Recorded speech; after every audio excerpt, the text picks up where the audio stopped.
السلام علیکم۔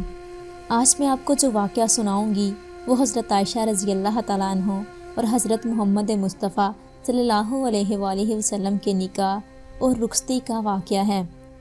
چنانچہ حضرت خدیجہ الکبریٰ رضی اللہ تعالیٰ عنہ کی وفات ہو گئی تو حضرت خولہ بنت حکیم رضی اللہ تعالیٰ عنہ نے حضرت محمد مصطفیٰ صلی اللہ علیہ وآلہ وسلم سے عرض کیا، یا رسول اللہ، آپ نکاح کیوں نہیں کر لیتے؟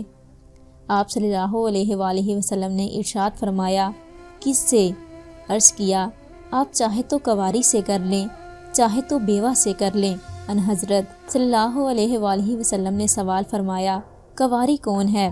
انہوں نے جواب دیا، مخلوق میں جو آپ کے سب سے زیادہ محبوب ہیں، ان کی بیٹی یعنی حضرت عائشہ رضی اللہ تعالیٰ عنہ بنت ابو بکر رضی اللہ تعالیٰ عنہ۔ آپ نے دوبارہ سوال فرمایا، بیوہ کون ہے؟ سودا بنت زماں، جو آپ پر ایمان لا چکی ہیں، آپ کا اتباع کرتی ہیں۔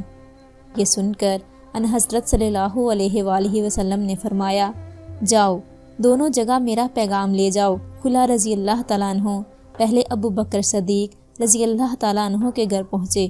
اس وقت حضرت ابو بکر صدیق رضی اللہ تعالیٰ عنہ تشریف نہ رکھتے تھے۔ ان کی بیوی سے کہا کہ اے ام رومان، کچھ خبر بھی ہے؟ اللہ نے کس خیر و برکت سے نوازنے کا ارادہ فرمایا ہے؟ انہوں نے سوال کیا۔ جواب دیا، مجھے رسول اللہ صلی اللہ علیہ وآلہ وسلم نے عائشہ سے نکاح کرنے کا پیغام دے کر بھیجا ہے۔ حضرت ام رومان رضی اللہ تعالیٰ عنہ نے جواب دیا، ابو بکر تو گھر میں نہیں ہیں، ان کے آنے کا انتظار کرو۔ چنانچہ حضرت ابو بکر صدیق تھوڑی دیر میں تشریف لے آئے۔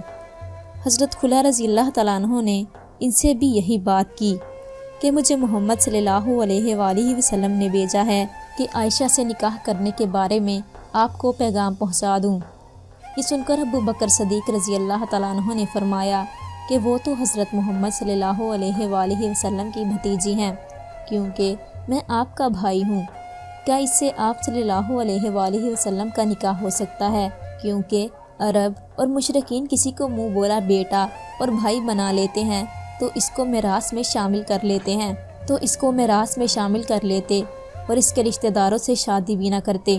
اس سوال کا جواب لینے کے لیے حضرت خولہ رضی اللہ تعالیٰ عنہ حضرت محمد مصطفیٰ صلی اللہ علیہ وآلہ وسلم کے پاس پہنچے اور حضرت ابو بکر صدیق رضی اللہ تعالیٰ عنہ کا سوال سامنے رکھا۔ اس کے جواب میں حضرت محمد مصطفیٰ صلی اللہ علیہ وآلہ وسلم نے فرمایا، کہہ دو کہ تم اور میں دونوں دینی بھائی ہیں، آپ کی بیٹی سے میرا نکاح ہو سکتا ہے، اپنے بھائی کی لڑکی سے نکاح جائز ہے۔ حضرت خولہ رضی اللہ تعالیٰ عنہ حضرت ابو بکر صدیق رضی اللہ تعالیٰ عنہ کے گھر آئے اور حضرت محمد مصطفیٰ صلی اللہ علیہ وآلہ وسلم کا پیغام آ کر حضرت ابو بکر صدیق رضی اللہ تعالیٰ عنہ کو دے دیا، جس پر حضرت ابو بکر صدیق رضی اللہ تعالیٰ عنہ حضرت عائشہ رضی اللہ تعالیٰ عنہ سے آپ صلی اللہ علیہ وآلہ وسلم کا نکاح کرنے پر راضی ہو گئے اور حضرت محمد صلی اللہ علیہ وآلہ وسلم سے اپنی بیٹی عائشہ کا نکاح کر دیا۔ اس کے بعد حضرت خولہ رضی اللہ تعالیٰ عنہ سودا رضی اللہ تعالیٰ عنہ کے پاس گئے اور ان کے والد زماں سے گفتگو کر کے ان کو حضرت محمد صلی اللہ علیہ وآلہ وسلم سے اپنی بیٹی کا نکاح کرنے پر آمادہ کر دیا، تو یہ دونوں نکاح اکٹھے کیے گئے۔ حضرت عائشہ رضی اللہ تعالیٰ عنہ خود فرماتی ہیں کہ میں 6 سال کی عمر میں تھی تو میرا نکاح ہوا اور 9 سال کی ہوئی تو میری رخصتی کر دی گئی۔ حضرت عائشہ رضی اللہ تعالیٰ عنہ کی رخصتی شوال میں ہوئی۔ عرب کے لوگ شوال میں شادی کرنے کو برا سمجھتے تھے۔ حضرت عائشہ رضی اللہ تعالیٰ عنہ نے اس جہالت کی تردید کرتے ہوئے ارشاد فرمایا، رسول اللہ صلی اللہ علیہ وآلہ وسلم نے مجھ سے شوال میں نکاح کیا اور شوال میں ہی میری رخصتی ہوئی، مکہ میں نکاح ہوا اور مدینہ میں رخصتی ہوئی، اور اب بتاؤں مجھ سے زیادہ کون سی بیوی آپ کی چہیتی تھی؟